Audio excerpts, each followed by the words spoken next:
የኔዘርላንድና የሞሮኮን ሃይላይት እያንዳንዱን ጨዋታ የ10 ደቂቃ የ30 ደቂቃ ሃይላይቶችን እና ሙሉ ጨዋታውንም ያሳያል። ያው ዴስ ቲቪ መጀመሪያ ጨዋታው ከተላለፈ በኋላ ልክ በየ10 ደቂቃው እያንዳንዱን ጨዋታ ሃይላይት ያሳያል፣ ወይ ደግሞ 30 ደቂቃ ሁለት አይነት ሃይላይቶች ነው ያሉት እና በጣም ተገረምኩኝ።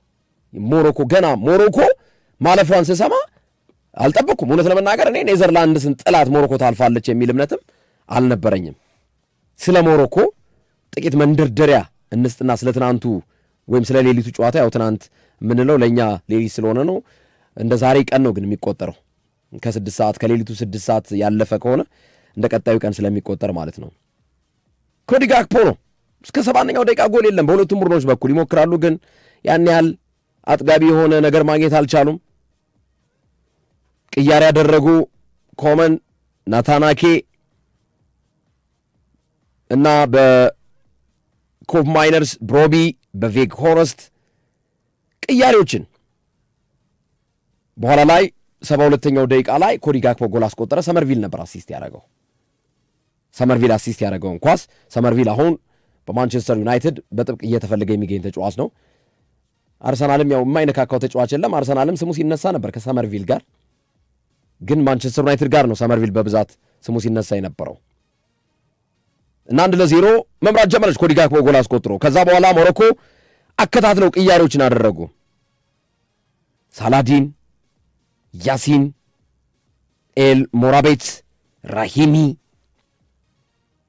እነዚህ ገቡ። እነ ሪያድ፣ ብራሂም ዲያዝ፣ ቡአዲድ፣ ኦናሂ እነዚህ ሁሉ ተቀየሩ። እንግዲህ ቡአዲ እንደምታውቀው ሶፊ ሌላው አርሰናል ሲፈልገው የነበረው ጣልቃ ተገብቶበታል። ማንቸስተር ሲቲ መሰለኝ ጥሩ እየሄደ ነው ሲቲ። አሁንም ደግሞ ሞርጋን ሮጀርስ ላይ ሲቲ ገብቷል። እንመጣበታለን በኋላ በዝርዝር ጉዳዮች። አሁንም ጎል ሞሮኮዎች ማግኘት አልቻሉም። ዣረል ሃቶና ኩዊንተን ቲምበር በቫንደቬንና ግራቨንበርግ ቅያሬ የተደረገባቸው ተጫዋቾች ናቸው። ታሊቢ በሞሮኮ በኩል ወደ መጨረሻው ደቂቃ 87ኛው ደቂቃ አካባቢ ኤልካኑስን ቀይሮ ገባ። 87ኛው ደቂቃ አዲስ ጉልበት አዲስ ኃይል ነው ይሄ ልጅ ተቀይሮ የገባው ታልቢ አስደናቂ ኳስ 91ኛው ደቂቃ ላይ ከግራ መስመር ላይ ክሮስ አደረገው። ኢሳ ዲዮፕ በፉላም ዲፌንደር ሆኖ እያገለገለ የሚገኝ ተጫዋች ነው። በጣም የሚገርም ጎል በግንባር ወዘወዘው። ማንም አልጠበቀም። 91ኛው ደቂቃ ላይ ሶፊ ኳስና መረብን።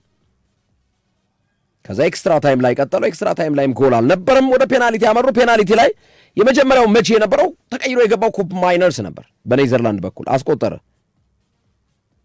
ኮፕ ማይነርስ አስቆጠረ። በሞሮኮ በኩል ኤል አዩኒ ፔናልቲውን ሳተው። ስለዚህ ኔዘርላንድ 1-0 መምራት ጀመረች ማለት ነው። በኋላ ላይ ጀስቲን ክላይቨርት ፔናልቲ ሳተው፣ ሁለተኛውን ፔናልቲ። አሁንም 1-0 ናቸው ራሂሚ እስኪመታ ድረስ ማለት ነው። ራሂሚ መታ አስቆጠረው። 1-1 ሆነ አሁን ማለት ነው። ምክንያቱም ኤል አዩኒ የሳተውን ኳስ ጀስቲን ክላይቨርት አካካሰለት ማለት ነው። ከዛ ተቀይሮ የገባውንም ቬኮሮስት ለፔናልቲ ብለው ነው ባይዘወይ እነዚህ ልጆች ወደ መጨረሻ አካባቢ ነው የቀየሯቸው። ቬጎረስት ፔናልቲ አስቆጠረ። ታሊቢም አስቆጠረ። 2-2 ቀጠሉ ማለት ነው። 2-2 አስቆጠሩ። የቲምበር መንታ የሆነው የአርሰናሉ ቲምበር ኩዊንተን ቲምበር የጀስቲን ቲምበር መንታ የሆነው ኩዊንተን ቲምበር ፔናልቲ ሲመታ ሳተ።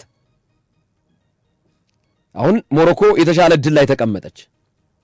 ብረት ነው ደግሞ እየሄደ ብረቱን ነው የሚገጨው። ደግሞ የሚገጩት ደግሞ ሶፊ በጣም የሚገርመው ማለት ጥግ ለማስያዝ እኮ ስለሚፈልግ ይሄ ሁለት ጊዜ ይሄ ከግብ ጠባቂው በስተቀኝ በኩል ያለው ቋሚ ብረት 2 ጊዜ ገጭቷል። በሁለቱም ቡድን ተጫዋቹ ማለት ነው። እንደገና አንዱ አግዳሚ ደግሞ ይሄ የላይኛው አግዳሚ እሱን ደግሞ ብረት ገጭቷል።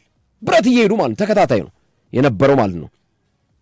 የኩዊንተን ቲምበር አሁን ብረት ገጭቷል። የአሽራፍ ሀኪሚ ብረት ቋሚውን ብረት ነው ወደ ቀኝ በኩል መታለው ሲል ቋሚውን ብረት። ከዛ ኩዊንተን ቲምበር ስለሳተ አሁን የተሻለ ድል የሚኖራት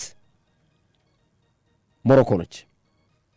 በቃ ሞሮኮ የማሸነፊያውን አሽራፍ ሀኪሚ እንዲያስቆጥር እድል ለማግኘት ማለት ነው። ምክንያቱም 2 እኩል ናቸው። አሽራፍ ሀኪሚ ካስቆጠረ 3-2 ያደርጋቸዋል። አሽራፍ ሀኪሚ ሲመታ አቋሚው ብረት።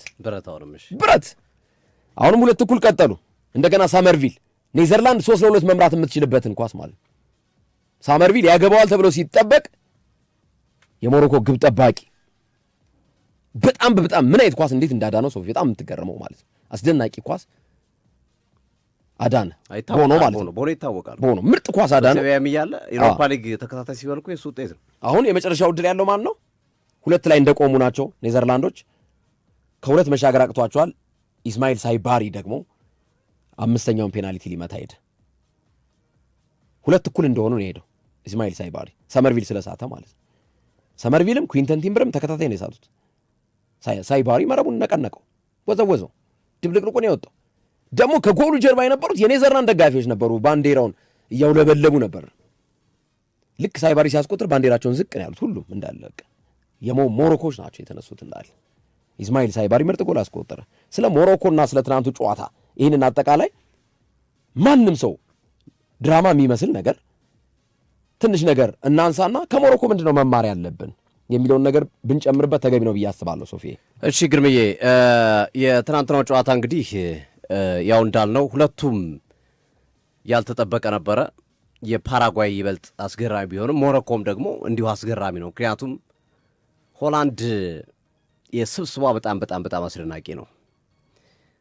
በዛ ላይ የሚሰለጥኑት በባለ ትልቅ ልምዱ ሮናልድ ኮይማን ነው። በእግር ኳስ በተጫዋችነትም በአሰልጣኝነትም ትልቅ ፕሮፋይል ያለው አስደናቂ ተጫዋች ነበር። በአሰልጣኝነትም በተመሳሳይ መንገድ ቀላል የማይባል ፕሮፋይል የለውም ሮናልድ ኮይማን እና ከዚህ በፊት አርጀንቲና ዋንጫ ትወስዳለች፣ ፈረንሳይ ዋንጫ ትወስዳለች ብሎ የገመተ አንድ ሰው ነበረ እና ዘንድሮ ኒዘርላንድን ገምቶ ነበረ። በርካቶችም ሆላንድን በዚህኛው የዓለም ዋንጫ ረጅም ጉዞ ልታደረግ ትችላለች የሚል ግምት ነበራቸው። ምክንያቱም ጥሩ የተከላካይ መስመር አላቸው። ቫንዳይክ፣ ቫን ሄከ እንደዚሁም ቫንደቬን እና ጁሪያን ቲምበር ቢኖር ነበረ። ባይኖር እንኳን ዲንዚል ዱምፍሪስ ያለበት ጥቅጥቅ ያለ አስደናቂ የተከላካይ መስመር አለ። አማካኛቸው በጣም ግሩም ነው። እነ ፍራንኪ ዲዮንግ ያሉበት አማካኝ መስመር ነው። አጥቂው እንደምታውቀው ነው እንግዲህ እነ ጋክፖ እነ ሰመርቪል የመሳሰሉ በጣም አስደናቂ ተጫዋቾች አሉበት። ከመሆኑ ጋር ተያይዞ ትልቅ ግምት ሰጠዋል። የሞሮኮ ብሔራዊ ቡድን ደግሞ አንደርዶግ ነው። በዚህ ሂደት ውስጥ አሉ ጥሩ ተጫዋቾች፣ ግን በጣም ጉልት ብሎ የወጡ ተጫዋቾች አይደሉም። ከአሽራፍ ሀኪሚ ውጭ ብዙዎች የምታነሳቸው አይደለም። ሳይባሪ አሁን ወደ ባየር ሙኒክ ለመዘዋወር እየሰራ ያለው። ሌሎቹ እና አዩብ ቦዋዲ ገና በሊል ያሉ ወደፊት እንደ ከዋክብት ሊያንጸባርቁ የሚችሉ ተጫዋቾች ናቸው። ኢዘዲን ኦናሂ ባለፈው 2022 ዓለም ዋንጫ ላይ የተመለከትነው ተጫዋች ነው። እንደዚህ ያለ የምናነሳሳቸው ተጫዋቾች ናቸው። ግን ቡድኑን የሰሩበት መንገድ የቡድኑ መዋቅር ግን አስተማማኝ እንደሆነ ተመልክተናል። ምክንያቱም በ2022 ላይ የነበሩት የሞሮኮ አሰልጣኝ እሳቸው ብዙ አስተዋጽኦ አድርገዋል ተብሎ ይገመት ነበረ። ሬግራጉዌ ብዙ ሰርተዋል ተብሎ ይጠበቅ ነበርና አንዱ አስተዋጽኦ ከእሳቸው ጋር የተያዘ ነው የሚል ነበር። ግን ሞሮኮ እንደዛ አይደለም። ሞሮኮ ሲስተሟን ነው ያስተካከለችው። መሰረቷን ነው አስተካክላ የመጣችው። ሞሮኮ በመሰረቱ የተስተካከለ ቡድን ነው ይዛ የመጣችው። እያንዳንዱን ክፍተቶቻቸውን የሞሉበትን መንገድ ስንመለከት አሁን ተከላካይ መስመር ላይ ከዚህ በፊት በዚህ ቡድን ውስጥ የሚጫወቱ የተከላካይ መስመር ተጫዋቾች እንደነበሩ እናስታውሳለን። ናይፋ ጋርድ አይነት ተጫዋቾች። ግን አይሳ ዲዮፕን በምን አድርጋ እንደተካችሁ ተመልከት። ሞሮኮ ሁለቱም ነው የሚጠቀሙት። አንደኛው ከራሳቸው ሊግ የሚመርጧቸው ተጫዋቾች አሉ። ሁለተኛው በአብዛኛው ደግሞ በዲያስፖራ ተጫዋቾች ነው የሚጫወቱ። አብዛኞቹ ቦኖ ካናዳን የተወለደው፣ አሽራፍ ሀኪሚ ስፔን የተወለደው፣ አይሳ ዲዮፕ ፈረንሳይ እያልን እንሄዳለን እና አዩብ ቦዋዲ ፈረንሳይ ነው፣ ሳይባሪ ምናምን እያለ ያናኑ ስንሄድ የአውሮፓ ታላላቅ ክለቦችን ልምዶች የቀሰሙ ግን የሞሮኮ የዘር ግንድ ያላቸው ናቸውና በአብዛኛው ቡድናቸውን ለማጠናከር ሄዱበት አንደኛው እርምጃ ቡድኑ ሊጠቅሙ የሚችሉ ትልልቅ ተጫዋቾችን በማምጣት ረገድ የሰሩ ስራ እንዳለ ሆኖ ግን በሞሮኮ እግር ኳስ ውስጥ አንደኛው አብዮት የመሰረተ ልማት አሁን የዓለም ዋንጫን ለማዘጋጀት እየተዘጋጁ ነው። 2027 የአፍሪካ ዋንጫውን ስጡን እያሉ ነበረ። ግን ይቅርብና ከዚህ በኋላ የአህጉራዊ ውድድር አናዘጋጅም፣ ዓለም አቀፍ ውድድር ነው የምናዘጋጀው የሚል እሳቤ በመያዝ ዓለም ዋንጫ ላይ ትኩረታቸው እንደሚያደርጉ እየተናገሩ ነው ያሉት። ምን ያህል በሁሉም ነገር እያደጉ እንደሆነ ማሳያ ነው። እግር ኳሳቸው እያደገ ነው፣ ግልጽ በሚታይ ነው። እንደገና ደግሞ በመሰረተ ልማት በከፍተኛ ሁኔታ እያደጉ ነው። በሁሉም አቅጣጫ ሞሮኮ እየተጓዘች ያለችበት ሂደት አስገራሚ ነው። የሞሮኮ አንዱ ትልቁ ፈተና ይሄኛው ጨዋታ ነው ተብሎ ነው የተጠበቀው። ሞሮኮ ይህንን እንዴት ታልፋለች የሚል ከፍተኛ ስጋት ነበረ በዚህ ሂደት ውስጥ ማለት ነው። ምክንያቱም ኒዘርላንድ ትንሽ ጠንከር ያለ ቡድን ስለሆነ ያምናውን ገደል አደግም የሚሉ ፍራቻዎች ነበሩ። ለዛ ነው አሽራፍ ሀኪሚ እንዲህ ሲል የተናገረው። ብዙዎቻችን አምና ግማሽ ፍጻሜ ስንደርስ ብዙዎች በአጋጣሚ ወይም በድል የተሳካልን እንደሆነ ያስቡ ነበረ። ግን አይደለም፣ ተሳስተዋል። መሳሳታቸውንም በደንብ አድርገን ዛሬ አሳይተናቸዋል። ዘንድሮ አለ አሽራፍ ሀኪሚ ዋንጫውን ሳኒዝ አንመለስም ወደ ሞሮኮ ብሏል። ዋንጫውን ለማንሳት ነው የምንንቀሳቀሰው የሚል አስተያየቱን የሰጠው። በነገራችን ሞሮኮን የሚያሰለጥኗት አሁን ልምድ የሌላቸው ሰው ናቸው። የሞሮኮ የዕድሜ እርከን ደረጃን የያዙ አሰልጣኝ ናቸው። በዕድሜ እርከን ደረጃ ከ23 ዓመት ከ21 ዓመት በታች ሲያሰለጥኑ የቆዩ ሰው ናቸው። በዚህ ደረጃ ሪግራጉዌ እንዲተኩ በማድረግ አስደናቂ እግር ኳስ አስደናቂ እንቅስቃሴ እያደረጉ ያሉት አንዱ እኔ ለሞሮኮ እግር ኳስ መሻሻል በትልቁ ባለፈው ዓመት ብራሂም ዲያዝን ወደ ሞሮኮ ብሔራዊ ቡድን መቀላቀላቸው ስፔን እንዳትወስድባቸው አድርጎ ሞሮኮን እንዲመርጥ ማድረጋቸው በጣም በጣም በጣም ወሳኝ ከሚባሉ እርምጃዎች ለዚህ ዓመት ብቻ ሳይሆን ለቀጣዮቹ ዓመታትም በጣም ጠቃሚ ተጫዋች ነው ብራሂም ዲያዝ። በእርግጥ በአፍሪካ ዋንጫ ፍጻሜ ጨዋታ ላይ ፔናልቲ ስቷል። በኋላ ላይ ምንም እንኳን ለሞሮኮ አሁን የአፍሪካ ዋንጫው ቢሰጥም ግን ተጫዋቹ በጣም ለሞሮኮ እጅግ በጣም ጠቃሚ ነው። አሽራፍ ሀኪሚ፣ ብራሂም ዲያዝ፣ አዩብ ቦዋዲ ይሄ ኮንስትራክሽኑን ሰርተውታል። መሰረት አንድ የኮንስትራክሽን ስራ መሰረቱ ነው የሚፈለገው አይደል? መሰረቱ በቃ አለ። አንድ ጥራት ያለው ተከላካይ ያላቸው አሽራፍ ሀኪሚ፣ አንድ ጥራት ያላቸው ተደራቢ አጥቂ ያላቸው ብራሂም ዲያዝ፣ አንድ ጥራት ያለው አማካኝ ያላቸው አዩብ ቦዋዲ። እነዚህ ገና ረጅም ዓመት መጫወቱ የሚችሉ ናቸው። ሳይባሪን ጨምርበት። እዚህ ላይ ደግሞ ሌላ ምርጥ አስደናቂ አጥቂ ባየር ሙኒክ ለሃሪኬን ምትክ አድርጎ እያስፈረሙ ያለው ተጫዋች ነው። ከፒኤስቪ ኢንዶቨን የጨረሰው ተጫዋች ነው ሳይባሪ። ደፋር፣ የማይፈራ በጣም አስደናቂ ውሳኔዎቹ የሚደንቁ ግሩም የአጥቂ መስመር ተጫዋች ነው ሳይባሪ እና ለሞሮኮዋውያን እጅግ እጅግ እጅግ አስደሳች ቀናት የትናንትናዋ ቀን ማለት ይቻላል። ሳይባሪ በቀጥታ ከእናቱ ጋር ነው ሄዶ ደስታውን ሲገልጽ የነበረው። የሞሮኮ እግር ኳስ ፌዴሬሽን ፕሬዚዳንት ፎዋዚን ተጫዋቾቹ የቡድን አባላቶቹ ብዙ ጊዜ አንድ ቡድን ሲያሸንፍ ዋንጫ ሲወስድ ምናምን ወደ ላይ የሚያነሱት አሰልጣኝን ነው አይደለ? ለምሳሌ አርሰናል እንግሊዝ ፕሪሚየር ሊግ ሻምፒዮን ሲሆን አርቴታን ነው ወደ ላይ ከፍ እያደረጉ ተጫዋቾች ደስታቸውን ሲገልጹ የነበረው። ፒኤስጂ ሻምፒዮን ሲሆን ሉዊስ ኤንሪኬ ነው ተጫዋቾቹና የቡድን አባላቶች ከፍ ሲያደርጓቸው። ትናንት ሞሮኮ ወደ 16ቱ ስገባ የሞሮኮ ተጫዋቾችና አባላት ፕሬዚዳንቱን ፎዋዚን ነው የእግር ኳስ ፌዴሬሽኑ ፕሬዚዳንት ፎዋዚን ነው ወደ ላይ ከፍ እያደረጉ ደስታቸውን ሲገልጹ የነበረው። ከፍ እያደረጉ ፎቶ አለኝ እንደውም ሲዲ ስፖርት የፌስቡክ ገጽ ላይ እንለጥፈዋለን። እና ምን ያህል አመራሩም የሰራው ስራ አመራሩም አንዱ ያው ሪቮሉሽን ስትሰራ አብዮት ስትሰራ በጣም በጣም አመራሮቹ ቁርጠኝነት በእጅጉ ያስፈልጋል። የአመራሮቹ አቅም ብቃት ያስፈልጋልና ፎዋዚ ምን ያህል በሞሮኮ እግር ኳስ ውስጥ ጠንካራ ሰው እንደሆኑ ማሳያ ነው። ትናንት ደስታ አገላለጻቸው ላይ የተለመደ አይደለም ፕሬዚዳንት እንደዛ ማድረግ። ተወዳጅ ሰው ናቸው፣ ለእግር ኳስ የተሰጡ ሰው ናቸው። በጣም በጣም በጣም በጣም ትሁት ናቸው። በጣም ሀሳብ ያላቸው ሰው ናቸው። ፎዋዚ በጣም ትልልቅ ሀሳቦችን የሚያመነጩ ናቸው። ከስቴዲየም ግንባታ ከተጫዋቾች ወደ ሞሮኮ ብሔራዊ ቡድን እንዲመጡ አዩብ ቦዋዲን በማምጣት ረገድ የፎዋዚ ሚና በጣም ከፍተኛ ነበር። ብራሂም ዲያዝን በማምጣት ረገድ ሞሮኮ ከፍተኛ ገንዘብ በጅታ ልምጣት ተጫዋቱ ልጅ ተብላ እኮ አይደለም፣ ከፍተኛ በጀት በጅተው ተጫዋቾቹን ያመጡ ነበር። ከፍተኛ በጀት የተለያዩ ነገሮችን ጥቅማጥቅሞቹ በመስጠት ኦፍኮርስ የሚጫወቱ ለሀገራቸው ነው፣ ግን በዛም ልክ ደግሞ ተጫዋቾቹን የሚጠቅም ነገሮችን በማድረግ የሰሯቸው ስራዎች አሉ። በነገራችን ላይ ለነ ብራሂም ዲያዝ፣ አዩብ ቦዋዲ እና ለመሳሰሉ ተጫዋቾች ሞሮኮ ውስጥ ቤተ መንግስት የሚመስል ቤት ነው የሰጧቸው። ሞሮኮዎች ቤተ መንግስት የሚመስል ቤቶች። ይሄ የቤቱ ጉዳይ አይደለም። ብራሂም ዲያዝም ሆነ አዩብ ቧዲ የትኛውንም ዓለም ላይ ሄደው ምንም አይነት የቁስ ፍላጎታቸውም ማሳካት የሚችሉ አይነት ሰው ናቸው ካላቸው አቅም፣ የገንዘብ ክፍያና መሰል ነገሮች አንጻር። ግን ሪስፔክታቸው፣ ክብራቸው በሞሮኮ የሚሰጣቸው ክብር በጣም የተለየ ነው። ለዚህ ለዲያስፖራ ተጫዋቾችም ቢሆን በጣም የተለየ ክብር ይሰጧቸዋል። ምን መላቸው በጣም አሜዚንግ ነው። ተጫዋቾቹን የሚያዩበት መንገድ በጣም አሜዚንግ ነው። አሁን አዩብ ቧዲን ከፈረንሳይ መፈልቀቅ ምን አይነት አስገራሚ ብቃት ነው። ብራሂም ዲያዝን ከስፔን ፈልቅቆ መውሰድ እንዴት አይነት አስገራሚ ብቃት ነው። ለዛ ነው ፕሬዚዳንቱ ፉአዚን በዛ ደረጃ ከፍ ሲያደርጓቸው የነበረውና አንዱ የአመራር ጥበብም በትልቁ ሞሮኮዎችን ያገዛቸው ይመስላል። ባለፈው የአፍሪካ ዋንጫን ሲያጡ በጣም ነበር ያዘኑት። በጣም በእርግጥ በኋላ ተመልሶላቸዋል መመለስ አንበለውና፣ ግን በጣም አዝነው ነበር። በቃ እርግጠኛ ነበሩ።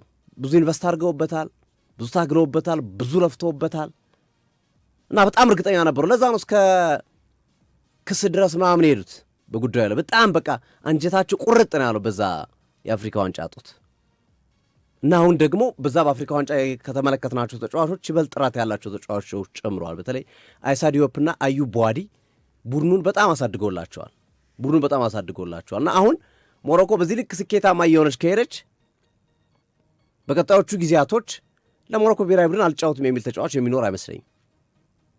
ለስፔን፣ ለፈረንሳይ፣ ለጀርመን መጫወት እንደሚፈልገው ሁሉ ማንም ሰው ለሞሮኮ ተጫዋች ሲባል እምቢ አይልም። በፍቅር ነው፣ በደስታ ነው የሚቀበለው ጥያቄው። ለሞሮኮ ብቻ አይደለም፣ ለመላው አፍሪካውያን። አሁን እነ ኮትዲቯር፣ እነ ግብፅ፣ እነ ሴኔጋል፣ እነ ዲያር ኮንጎ እያደረጉት የሚገኘው ጥሩ ጉዞ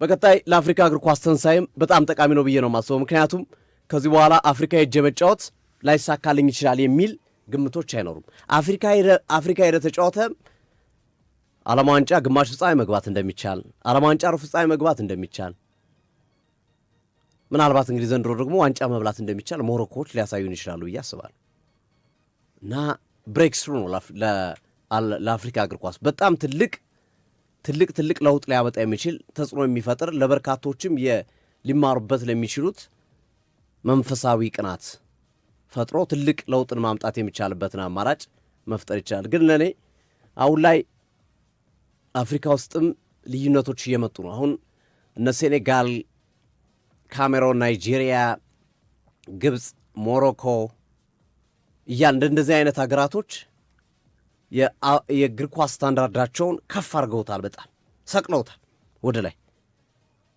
ሌሎቹ ሀገራቶች ጋር ሲገናኙ በቀላሉ ነው የሚያሸንፉት። ሌሎቹ ሀገራቶችን በቀላሉ ረቶ ነው የሚሄዱት። ያንን ጋፕ ማጥበብ ይኖርበታል በአፍሪካ እግር ኳስ ውስጥ። ያንን ጋፕ ለማጥበብ ሌሎቹ ሀገራቶች በምን ሄዱበት የሚሆን አሰራር መከተል ያለብን ይመስለኛል። ግርምዬ፣ በጣም ጥሩ ሀሳብ ነው የተነሳው።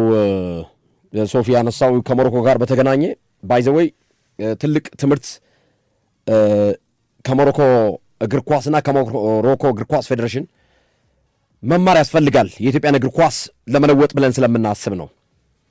በትናንቱ ጨዋታ በጣም የገረመኝን ነገር ማስቀመጥ እወዳለሁ። ቁጥራዊ አሃዙን በጣም ማስቀመጥ እፈልጋለሁ። ሞሮኮ በፔናልቲ ብቻ አይደለም ኔዘርላንድን ያሸነፈቻት፣ በጨዋታም ከፍተኛ ብልጫ፣ በእያንዳንዱ ቁጥር ከፍተኛ ብልጫ የወሰደችው ሞሮኮ ነበረች። ቦል ፖሴሽን ሞሮኮ 70%፣ ኔዘርላንድ 30%። ወደ ጎል ሹት የተደረጉ ኳሶች ሞሮኮ 11 አደገኛ ሹቶችን፣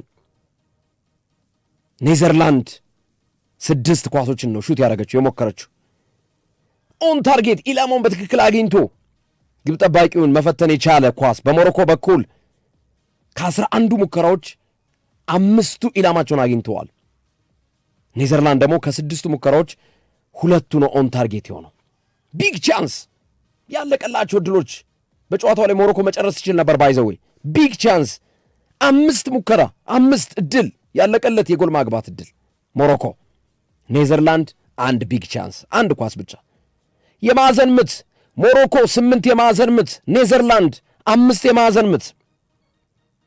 የኳስ ቅብብል ፓስ አኩሬሲ በትክክል በመቀባበል ሞሮኮ 91% ኔዘርላንድ 79%። በጣም እኮ ነው የሚገርመው ሶፊ፣ በጣም በጨዋታ ላይ ብረት የገጨባቸው ሞሮኮ አንድ ኳስ በጨዋታ ላይ ነው ያልኩት፣ ፔናልቲውን አይደለም። በጨዋታ ላይ አንድ ኳስ፣ ኔዘርላንድ ምንም። አደገኛ የግንባር ኳስ ሞሮኮ አንድ፣ ኔዘርላንድ ምንም። ሳጥን ውስጥ ሆኖ ወደ ተቃራኒ የጎል ክልል ሹት የተደረጉ ኳሶች ኔዘርላንድ 4 ሞሮኮ 7። በጣም እኮ የሚገርም እኮ ነው በእያንዳንዱ ማለት ነው። ኤክስጂ ሬት ኤክስፔክትድ ጎልስ ኔዘርላንድ 0.16 ሞሮኮ 2.28 ኤክስጂ ሬት ነበረው። ኤክስፔክትድ ጎል የማግባት እድሉ ምን ያህል በየቁጥራዊ አሃዝ እያንዳንዱ መመዘኛ ሞሮኮ እንዴት ብልጫ እንደወሰደ ኔዘርላንድን የሚያክል ቡድን በጨዋታ ላይ እንዴት እንደበለጠው። ስለዚህ ሞሮኮ ዲዘርቭ ያደርጋል ማሸነፉ። እንደውም በጨዋታ ላይ መጨረስ ነበረበት ሞሮኮ።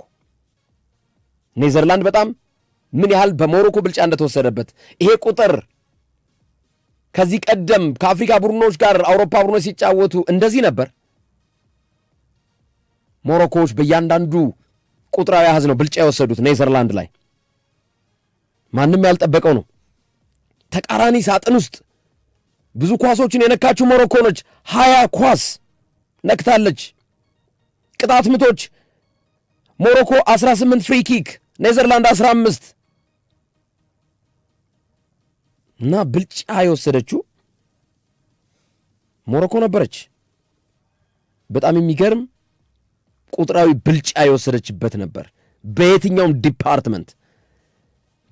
ዲፓርትመንት ግብ ጠባቂው በኔዘርላንድ በኩል ያዳናቸው ኳሶች 5 ኳስ አድኗል። ቦኖስ የሞሮኮ ግብ ጠባቂ 1 ኳስ አደገኛ የሚባል የተሞከረበት። እውነት ለመናገር ሞሮኮ ማሸነፍ አልነበረባትም ወይ? ቁጥራዊ ያዙን በየትኛውም ስናስቀምጠው ማለት ነው። በጎል ኪፒንግ የምንበለው፣ በግብ አጠባበቅ፣ በዲፌንሱም ብንመለከት በዲፌንሱም በአማካኝ ቦታ ላይም በኳስ ቅብብልም በየትኛውም ቁጥራዊ መመዘኛ ብናየው የበላይነቱ የነበራት ሞሮኮ ነበረች። ግን ቀድማ ጎል ያስቆጠረችው ኔዘርላንድ ነች። በኮዲ ጋክፖ አማካኝነት ሰመርቪል የላከለትን ኳስ ማለት ነው። ኤሳ ዲዮፕ ደግሞ የታሊቢን ኳስ ወደ ጎልነት 91ኛው ደቂቃ ላይ ነው የቀየረው። ሞሮኮ እግር ኳስ ብሔራዊ ቡድን መመስረት የጀመረችው በ1928 እንደ ኤሮፓያን አቆጣጠር ነው እና የፈረንሳይ ቅኝ ተገዥ ነበረች ሞሮኮ። ነፃነቷን ያገኘችው ደግሞ በ1956 ነው። በ1955 የሮያል ሞሮኮ እግር ኳስ ፌዴሬሽን የተመሰረተበት ጊዜ ነበር በ1955 እና ሞሮኮ የመጀመሪያ ጨዋታዋን ከፈረንሳይ ቢ ቡድን ጋር ነው ያደረገችው። በኢንተርናሽናል ደረጃ ግን በአረብ ጨዋታዎች ኢራቅን በመግጠም ነው የጀመረችው እንጂ የመጀመሪያ ጨዋታዋ የፈረንሳይ ቢ ቡድን ነው የገጠመችው እና ተሰባስበው ነበር ጨዋታ የተደረገው። እዛው ዝም ብሎ መራርጦ የተደረገ ጨዋታ ነበር እና ያው የፈረንሳይ ቅኝ ተገዥ ሆና እስከ 1956 ዘልቃለች። ነፃነቷን ከማግኘቷ 1 ዓመት ቀደም ብላ ነው ፌዴሬሽኑ የተመሰረተው። በብሔራዊ ቡድን ደረጃ ግን 1928 ነው የመሰረተችው። ፌዴሬሽኑ ከመመስረቱ በፊት በ1954 ላይ የመሬት መንቀጥቀጥ ተፈጠረ ሞሮኮ ውስጥ፣ እርዝኩዊክ 1400 በላይ ሰዎች ህይወታቸው አለፈ። ስለዚህ የቻሪቲ ጨዋታ እናዘጋጅ ተባለና ፓርክ ደስ ፕሪንስ ላይ ሞሮኮ ብቻዋን ሳትሆን እነ ቱኒዚያ እና አልጄሪያ መግሪብ የሚባሉ ሀገራቶች ሰሜን አፍሪካውያን አንድ ላይ ተሰባስበው ፓርክ ደስ ፕሪንስ ላይ ፈረንሳይን ገጠሙ። 2-1 ተሸነፉ። ከዚህ ዓመት በኋላ ነው በ1955 ፌዴሬሽኑ የተመሰረተው ማለት ነው። ነፃነቷን ካወጀች በኋላ ማጣሪያዎችን መካፈል ጀመረች። በአፍሪካ ዋንጫ በ1960 አፍሪካ ዋንጫ ላይ መካፈል ጀመረች። የዓለም ዋንጫ ማጣሪያዎችንም ማካሄድ ጀመረችና በ1970 የዓለም ዋንጫ በመሳተፍ በአፍሪካ የመጀመሪያዋ ዓለም ዋንጫ ያለፈች ሀገር ሞሮኮ መሆን ቻለች ማለት ነው። በ1970 ዓለም ዋንጫ ላይ ነው ለመጀመሪያ ጊዜ የተካፈለችው። ከአፍሪካ ሀገራት ዓለም ዋንጫ ለመጀመሪያ ጊዜ ያለፈችው ሀገር ሞሮኮ ናት። ሞሮኮ ጥሩ ተጫዋቾችን ማፍራት ጀመረች። በዛ ዓለም ዋንጫ ላይ ምንም እንኳን ባይሳካላትም ወጣ ገባ እያለች በአፍሪካ ዋንጫም እየተሳተፈች አንዳንድ ይሳካላታል፣ አንዳንድ አይሳካላትም። ዘ ጎልደን ጄኔሬሽን የሚባለው ወርቃማው ትውልድ በ1986 በሜክሲኮ ዓለም ዋንጫ ላይ ወደ ዓለም ዋንጫው እንድትገባ መሰረት የሆናት ትውልድ ፈጠረች ሞሮኮ። ከዛ በኋላ ጎልደን ጄኔሬሽን የሚባለው ጥሩ የሚባለው ምርጥ ጨዋታ የሚያሳየው ከ1986 የዓለም ዋንጫ በኋላ ጥሩ ጉዞ ማድረግ ቻለች። እያለች ጥሩ ተጫዋቾችንም ማሳየት ጀመረች ማለት ነው ሞሮኮ። በ1998 የአፍሪካ ዋንጫ ሞሮኮ ምድቧን ብታሸንፍም በደቡብ አፍሪካ ያኔ የተዘጋጀው ደቡብ አፍሪካ ላይ ነበር ታስታውሱ ከሆነ ማለት ነው እና በደቡብ አፍሪካ 2-1 ተሸነፈች። በተለያዩ የዓለም ዋንጫዎችም ወጣ ገባ እያለች ያው በተከታታይ ባይሆንም በተለይ ከ1986 በኋላ መሳተፍ የቻለችባቸውን ውጤት ማስመዝገብ ቻለች እና ጥሩ ትውልድ ፈጠረች። ይህ በ1986 ጀምሮ ያለው የጎልደን ጄኔሬሽን በ1986 ሲካፈል ጥሩ ተጫዋቾችን ማሳየት ቻለች ማለት ነው። እያለ እነ ሙስጠፋ ሀጂ፣ እነ ኑረዲን ናይቤት፣ እነ ሳላሃዲን ባስር አይነት ተጫዋቾች የሞሮኮ መለያ ሌጀንዶች እየሆኑ መጥተው ቅድም እንዳልኩት በ1998 የአፍሪካ ዋንጫ ጭምር እንደነዚህ አይነት ተጫዋቾች እነ ሙስጠፋ ሀጂን ማየት ቻልን ማለት ነው። ሞሮኮ ይዛ ብቅ አለች። ነገር ግን ከፈረንጆች ሚሊኒየም በኋላ ከ2000 በኋላ የተነቃቃው የሞሮኮ እግር ኳስ ከ1986 በኋላ ከ2000 ጀምሮ ከፈረንጆች ሚሊኒየም ጀምሮ ግን የእግር ኳስ ውድቀት አጋጠማቸው። በተለይ ከ2000 ጀምሮ እስከ 2018 ድረስ አድማጮች ታስታውሳላችሁ 2018 የዓለም ዋንጫ ነው ተሳታፊ የሆነችው። ግን 20 ዓመት ፈጅቶባታል። ባይዘወይ እንደገና በ2018 ከ20 ዓመት በኋላ ነው ዓለም ዋንጫ የገባችው። ግን ውድቀቷ የጀመረው ከ2000 ሚሊኒየም ከፈረንጆች ሚሊኒየም ጀምሮ ነው። እግር ኳሷ እየራቃት ውጤት ማምጣት አቃታት። በአፍሪካ ዋንጫም የመሳተፍ ዕድሏ እየቀዘቀዘ ዓለም ዋንጫም ላይ በዛ ደረጃ አልነበረም እና ይሄ በትልቅ ቶርናመንት መንገድ 20 ዓመት ነው የፈጀባት። ቅድም እንዳልኩት 1998 የአፍሪካ ዋንጫ ተካፈለች። ከዛ በኋላ ራቃት፣ ውጤት ራቃት። በ1994ቱ የዩናይትድ ስቴትስ ኦፍ አሜሪካ የዓለም ዋንጫም ተካፍላለች። ግን በትልቅ ቶርናመንት 1998 አፍሪካ ዋንጫን ወስደን 2018 ነው መግባት የቻለችው ከ20 ዓመት ቆይታ በኋላ። ሞሮኮ ግን ስትመጣ ዝም ብላ አይደለም የመጣችሁ፣ ለውጥ አድርጋ ነው የመጣችሁ። የሀገሪቱ ኢንፍራስትራክቸር፣ የመጫወቻ ሜዳዎች እና ስር የሰደደ ዩዝ ዲቨሎፕመንት በታዳጊዎች ላይ ስራዎችን ሰርታ ነው ሞሮኮ የመጣችው። 2018 የዓለም ዋንጫ የመሳተፍ ዕድል እናገኘች። ከዛ በፊት የበለጠ ውጤታማ መሆን የቻለችው አሁን ውድድሩ ቀርቷል ቻን በሚባለው አፍሪካ ኔሽንስ ሻምፒዮንሺፕ እዛው አፍሪካ ውስጥ በሚጫወቱ ተጫዋቾች ቡድን ይዛ ቀርባ የ2020 አፍሪካ ኔሽንስ ሻምፒዮንሺፕ ፍጻሜ ላይ 2-0 ማሊን አሸንፋ ዋንጫ ስትወስድ አዳዲስ የፕሮጀክቱን የዛ የዩዝ ዲቨሎፕመንት አስተዋጽኦ የነበራቸው ተጫዋቾች እንደነ ኤልካቢ፣ እንደነ ግብ ጠባቂው ዚኒቲ፣ ጃብራን፣ ቤማማር የመሳሰሉ ተጫዋቾች ዋንጫ እንዲወስዱ አደረጋቸው እና 2018 ጀምሮ ሞሮኮ እንደ አዲስ ተፎካካሪ ሆና ብቅ አለች። የሞሮኮ እግር ኳስ ፌዴሬሽን ዩዝ ዲቨሎፕመንቱን ውስጥ ለውስጥ እያካሄደ ነው። ቀጥሎ ደግሞ ቅድም ሶፊ እንዳነሳው የውጭ ሀገር ተጫዋቾችን ትውልደ ሞሮኮውያንና የሞሮኮ የዘር ግንድ ያላቸውን ላይ በመላው ዓለም ምልመላ ጀመሩ ማለት ነው። ምልመላ ጀመሩ በመላው ዓለም። ዩዝ ዲቨሎፕመንቱ እንዳለ ነው። ልጆች እያፈሩላቸው ነው። ከታች እያሳደጉ ነው። የ20 ዓመት ውድቀታቸውን የሚነሱበትን መንገድ እየፈጠሩ ነው። መደላድላቸውን ከስር ጀምረዋል። ግን ጎን ለጎን ምን አደረጉ? በመላው ዓለም ሞሮኮውያንን ማፈላለግ ጀመሩ። በተለይ ስፔን 1፣ 2 ፈረንሳይ፣ 3 ቤልጅየም፣ 4 ኔዘርላንድ፣ በእነዚህ አካባቢዎች ማለት ነው። ስፔን ከሞሮኮ ስትሬት ኦፍ ጂብራልተር 12 ኪሎ ሜትር ነው የሚርቀው ከዚህ እስከ ስቴዲየም ማለት ነው። ከቦሌ እስከ ስቴዲየም ያም አይሞላም፣ እርግጠኛ አይደለሁም። 12 ኪሎ ሜትር ቅርብ ነው። በጣም ቅርቡ አፍሪካና አውሮፓ የሚገናኙት በሞሮኮ በኩል ነው። ስትሬት ኦፍ ጂብራልተር 12 ኪሎ ሜትር ነው። ሞሮኮና ስፔን ቅርብ ናቸው። እንግዲህ 12 ኪሎ ሜትር አስቡት በጀልባ ማለት ነው። ስትሬት ኦፍ ጂብራልተር ላይ ስፔን ብዙ የሞሮኮ ዜጎች ወደ ስፔን ይሄዳሉ፣ ቅርብ ስለሆነ ማለት ነው። 12 ኪሎ ሜትር ከቦሌ እስከ ስቴዲየም እስከ ለጋር አካባቢ፣ ከዛ የሚበልጥ አይመስለኝም። ይሄን ያህል ነው ርቀቱ ያለው በሞሮኮና በስፔን መካከል። ብዙ ሞሮካውያን ስፔን ውስጥ አሉ። በምን መላቸው ስፔን ውስጥ እነማንን አገኙ? ብራሂም ዲያዝ፣ አችራፍ ሐኪሚ፣ እነዚህን ተጫዋቾች እነማንን ቀጠሉ?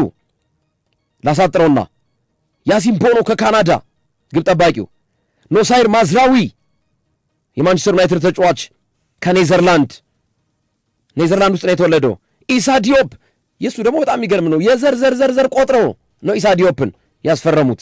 ኢሳ ዲዮፕ የተወለደው ፈረንሳይ ውስጥ ነው። ኢሳ ዲዮፕ።